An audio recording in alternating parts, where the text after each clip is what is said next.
Bueno, kaixo, gaur egunean uraren zikloari buruz hitz egingo dizuet. Eta lehenik eta behin, zer da uraren zikloa?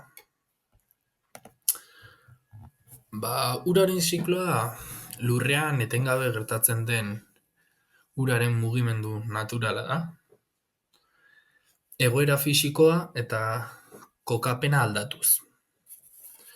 Ura ez da desagertzen, birziklatu egiten da etengabe. Hori dela eta, zikloa prozesu jarraia eta dinamikoa da. Uraren zikloa lau fasetan banatzen da. Eta ni orain lehenengo fasea azalduko dizuet, hau da, lurruntze fasea. Lurruntze fasean, eguzkiak bere energiaren bidez ibai, laku eta itsaso ezberdinen ura berotzen du. Nahikoa berotzen denean ura hau lurrun bihurtzen da eta atmosferara igo egiten da. Hau da, zerura. Eta honen ondorioz, bigarren fasera pasatuko ginen, hau da, kondentsazio fasera.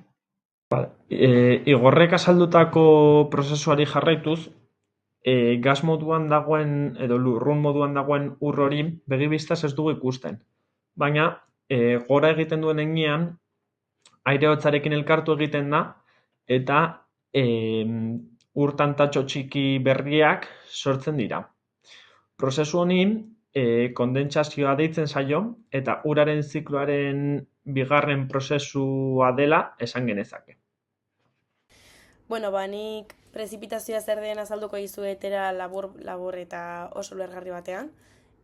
Prezipitazioa da hodeietan ur tanta horiek hazten direnean, hau da, handiagoak bihurtzen direnean, lurrera erortzen direla eta hainbat modutan ager daitezke.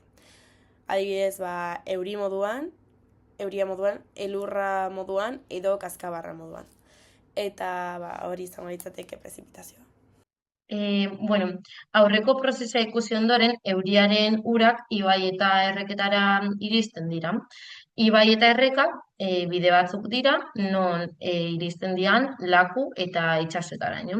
Urak bertatekan bidaiatzen duenez, suposatu dezakegu, bertara iristen diala, hau da, laku eta itsasoetara. Eta bertan, ura bildu egiten dela. Eta ziklo honi bilketa deitzen zaio. Ziklo osoa ikusi ondoren, ikusi dezakegu dena konektatuta dagoela eta ura leku guztietan dagoela, lurzoruan, mendian, itsasoetan, lakuetan, hodeietan, eta, argazkian ondo ikusi daiteke. Eta, hau izan da dena, eta eskerrik asko.